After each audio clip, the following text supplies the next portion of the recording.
Christmas Eve arrived cold and clear in the small town of Millbrook, Pennsylvania. The kind of night where the snow fell in soft, persistent flakes that caught the glow of streetlights and turned everything golden. Most families were already home, gathered around warm fires, wrapping last-minute gifts, settling in for the magic of Christmas morning. But Thomas Wade was still on the road. At 37, Thomas had long since stopped expecting magical Christmas Eves. He was a long-haul truck driver, and the holiday season meant extra shifts, better pay, and the ability to give his 9-year-old son, Ethan, the Christmas he deserved. Thomas's wife, Carolyn, had died 4 years ago from complications during what should have been routine surgery, leaving him to raise Ethan alone. They'd learned to make do, the two of them, finding joy in small moments and building traditions that were uniquely theirs. Tonight, Thomas was making his last delivery run before heading home. He'd promised Ethan he'd be back by midnight in time to put out the cookies for Santa,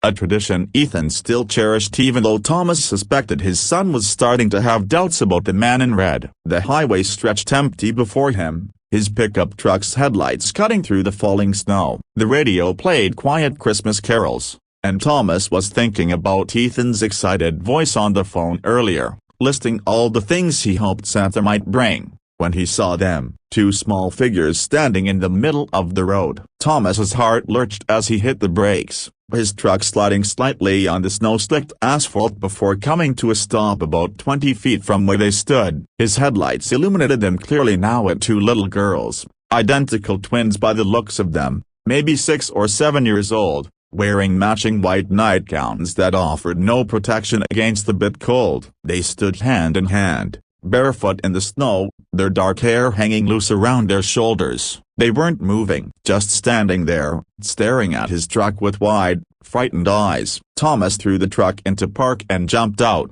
his breath fogging in the freezing air. "Girls, are you hurt? What are you doing out here?" As he approached, he could see they were shivering violently, their lips tinged blue, their small feet tread and raw from the snow. Neither spoke, but they clung to each other with the desperate grip of children who'd learned not to expect help. Thomas didn't hesitate. He scooped one girl up in his arms as she was so light, too light up, and guided the other to the truck. "Come on, let's get you warm." "It's okay, I'm not going to hurt you, I promise." Inside the truck's cab, Thomas cranked the heat to maximum and grabbed the emergency blanket he kept behind the seat. He wrapped both girls in it, noting with growing concern that neither had spoken a word. They just sat pressed together, eyes wide and watchful, as if they were waiting for something terrible to happen. "My name is Thomas," he said gently, keeping his voice soft and calm. "Can you tell me your names? Where are your parents?" The girls looked at each other,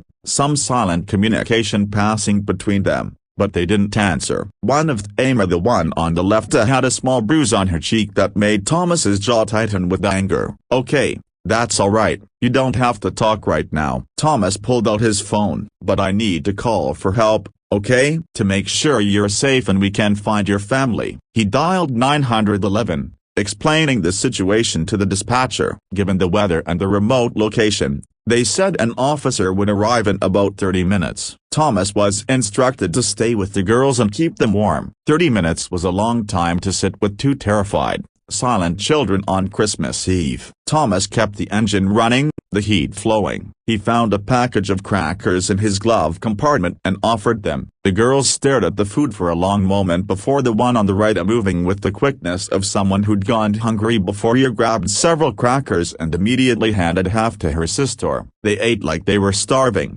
stuffing the crackers into their mouths with both hands, barely chewing before swallowing. It broke Thomas's heart. "When's the last time you ate?" he asked softly, though he didn't expect an answer. He didn't get one, but as the warmth of the truck began to thaw them out, the girl on the left started crying, quiet tears that rolled down her cheeks without sound. Her sister wrapped an arm around her shoulders and held her close. "It's going to be okay," Thomas said, though he wasn't sure they believed him. He wasn't entirely sure he believed himself. "I have a son. His name is Ethan. He's 9. He's home right now, probably trying to sneak peeks at the presents under the tree." The girl on the right looked up at him for the first time, really looked at him, with eyes that seemed too old for her young face. "Do you "Do you celebrate Christmas?" Thomas asked. "Santa Claus and presents and all that?" The girl on the right nodded slightly, the first real communication they'd made. "That's good," Thomas said with a smile. "Me and Ethan, we leave cookies out for Santa, chocolate chip, and carrots for the reindeer." "Do you do that too?" Another small nod. Her sister had stopped crying now and was listening too. Both of them focused on Thomas's gentle voice. "I bet Santa knows where all the good kids are,"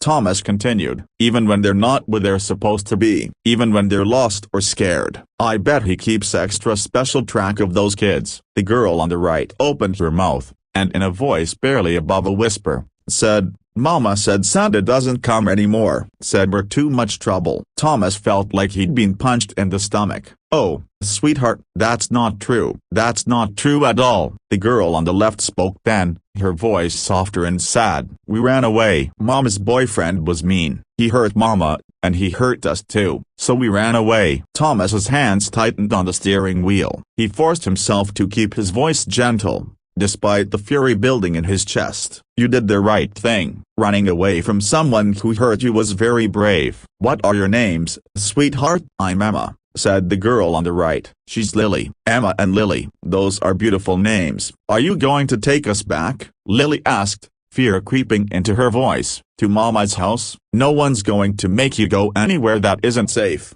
Thomas promised. "The police are coming, and they're going to make sure you're taken care of. I promise you. I won't let anything bad happen to you." Emma studied him carefully. "You promise?" "I promise." When the police cruiser finally arrived, lights flashing red and blue against the falling snow, Thomas explained everything he knew. Officer Patricia Gonzalez, a woman in her 40s with kind eyes and a no-nonsense demeanor, knelt down to the girl's level. "Emma and Lily, I'm Officer Gonzalez. Can you tell me where you live?" Haltingly, with Thomas's gentle encouragement, the girls shared their story. They lived about 4 miles back, in a trailer park just off the highway. Their mother had a boyfriend who drank and got angry. Tonight, he'd been especially bad, hitting their mother and threatening them. When their mother passed out, the girls had run, wearing only their nightgowns, fleeing into the winter night because staying felt more dangerous than leaving. Officer Gonzalez's expression grew grimmer as she listened. She called for backup and social services, then turned to Thomas. "Mr. Wade, thank you for stopping. A lot of people wouldn't have." "How could I not?" Thomas said, looking at Emma and Lily wrapped in his blanket in the truck. "They're just babies." The officer nodded. "Social services is going to take some time to get here in this weather. Would you be willing to stay with them until then? They seem to trust you." Thomas thought of Ethan waiting at home, thought of his promise to be back by midnight. It was already past 11, but looking at those 2 little girls who'd run barefoot into the snow to escape violence, he knew there was only one answer. "Of course I'll stay." It was nearly 2 in the morning before everything was sorted out. The police had gone to the trailer, found the mother unconscious and the boyfriend drunk and belligerent. Both were arrested. Social services arrived. A tired but compassionate woman named Sandra Chen who had clearly been pulled away from her own Christmas Eve. "These girls will go into emergency foster care tonight," Sandra explained to Thomas as the girls dozed in his truck, finally warm and safe enough to sleep. "But the system is overwhelmed, especially during the holidays. Finding a placement might take time." "What happens to them?" Thomas asked. "Long term, I mean." Sandra sighed. "That depends. If their mother gets clean, gets away from the boyfriend, completes a reunification program. But honestly, given the history, they'll likely end up in long-term foster care. Hopefully together." "We try to keep siblings together, but twins." She shook her head. "Not a lot of foster families can take 2 at once." Thomas looked at Emma and Lily sleeping in his truck, still holding hands even in sleep. He thought about Ethan at home, about the empty space in their house since Carolyn died, about the way Ethan had asked Santa for a brother or sister because being alone was sometimes hard. "What if I wanted to take them?" The words were out before Thomas had fully thought them through. Sandra looked at him sharply. "Mr. Waddy, just temporarily," Thomas said quickly. though something in his heart whispered that maybe it wasn't just temporary at all. Until you find something permanent. I'm a single father. I have a son. I'm already cleared for school volunteers and youth programs. What would I need to do? Sandra studied him for a long moment. You'd need a home study, background checks, references. It usually takes weeks or months. But, she looked at the sleeping girls. I might be able to expedite an emergency placement, given the circumstances and the holiday. If you're serious, I'm serious, Thomas said, surprising himself with how certain he felt. By the time Thomas pulled into his driveway at 4 in the morning on Christmas Day, his truck held 2 sleeping girls and a stack of paperwork that would change his life forever. Ethan met him at the door, having refused to go to sleep until his father came home. Dad, you miss Ida? Ethan stopped, staring at the 2 small girls Thomas was helping from the truck. Who are they? Ethan, this is Emma and Lily. They need a place to stay for a while. Maybe for Christmas, maybe for longer. Is that okay with you? Ethan looked at the girls at their worn nightgowns, their scared eyes, the way they held on to each other like lifelines, and Thomas watched something shift in his son's face, watched him understand without being told that these were children who needed help. Are they staying in the guest room? Ethan asked. There's 2 beds in there, and I have extra stuffed animals they could have, if they want. Thomas felt his eyes burn with tears. That would be perfect, buddy. That first Christmas together was chaotic and strange and nothing like any of them had expected. Emma and Lily were quiet and cautious, flinching at sudden movements, uncertain about accepting gifts. But Ethan, with the uncomplicated generosity of childhood, shared his toys, taught them his favorite games, and treated them with the gentleness that made Thomas's heart ache with pride. The emergency placement was extended, then extended again. Emma and Lily's mother completed rehab but relapsed within a month. The state moved to terminate her parental rights. Through it all, the girls stayed with Thomas and Ethan, gradually learning to relax, to laugh, to believe they were safe. 8 months after that snowy Christmas Eve, Thomas stood in a courtroom with Emma and Lily on either side of him, Ethan beside them, as a judge made it official. The girls were his daughters now, not just foster children passing through, but permanent members of his family. Mr. Wade, the judge said with a smile, these girls are very lucky to have found you. But Thomas looked down at Emma and Lily, at their bright, healing eyes, at the way they'd blossomed from frightened waifs into giggling, playful childrina, and knew the truth. He was the lucky one. On their first Christmas as an official family, Emma and Lily helped Ethan set out cookies for Santa. They'd gained weight, their cheeks now full and rosy. They wore matching pajamas and not threadbare nightgowns, but soft flannel covered in snowflakes. Their feet, which had been so raw and damaged that first night, were now tucked into fuzzy slippers. Dad, Lily said as Thomas tucked them into bed. Can I ask you something? Anything, sweetheart. That night you found us. Were you our miracle? Like, did God send you? Thomas sat on the edge of her bed, Emma leaning against his other side. I think maybe you were my miracle. You and Emma. You reminded me that our family didn't have to be broken just because it looked different. You taught Ethan how to share and be kind. You made our house feel full again. But you saved us, Emma said softly. You could have just called the police and left. But you stayed. Why? Thomas thought about that question, about the choice he'd made on a snowy highway, about how easily he could have made a different decision, about how many people might have driven past, not wanting to get involved, not wanting to disrupt their own plans. Because you needed help, he said simply. And because the right thing isn't always the easy thing, but it's still right. Your sister needed you that night, so you ran away together. I needed to help, so I stopped. We all did what we had to do. I'm glad you're our dad now, Lily whispered. Me too,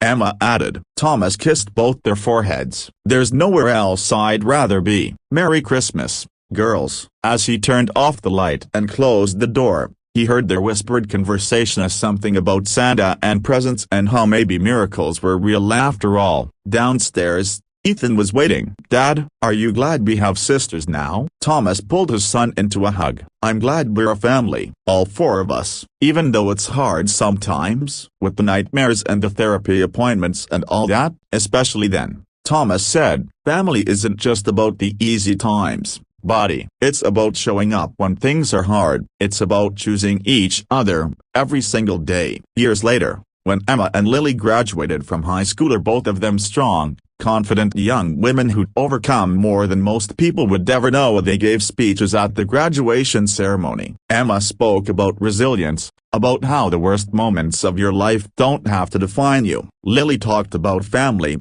about how it's not always about biology but about who shows up, who stays, who chooses to love you when they don't have to. Both of them thanked their dada, the man who'd stopped his truck on Christmas Eve and changed the trajectory of 4 lives forever. Thomas, sitting in the audience with Ethan beside him and now a young man himself, studying to be a social worker, thought about that snowy night years ago, about how close he'd come to just calling 911 and leaving, to not getting involved, to keeping his own life simple and separate. And he thought about what he would have missed: the soccer games and school plays, the first time Emma Laffita really laughed, freely and without fear, the way Lily had called him dad for the first time, testing the word like it might break, the way his family, fractured by loss, had somehow become whole again in the most unexpected way. As the girls walked across the stage to receive their diplomas, Thomas felt tears on his cheeks. Happy tears, grateful tears, because sometimes, he learned, the most important journeys aren't the ones we plan. They're the ones that start when we choose to stop, to see, to help. When we let our hearts override our schedules and let compassion guide us off our carefully plotted routes. That Christmas Eve, Thomas had been heading home. He just hadn't known that home was about to expand to include 2 little girls standing barefoot in the snow, holding hands and hoping for a miracle. Sometimes miracles look like truck headlights cutting through a winter storm. Sometimes they look like a stranger who decides that "not my problem" isn't an acceptable answer when children are in danger. And sometimes, if we're very fortunate, they look like a family we never knew we were missing. The people who find us or who we find, who teach us that love isn't diminished by being shared, it's multiplied. And on cold Christmas nights, when the snow falls softer and golden under streetlights, Thomas still thinks about those 2 little girls, his daughters, his miracles, the best yes he ever said.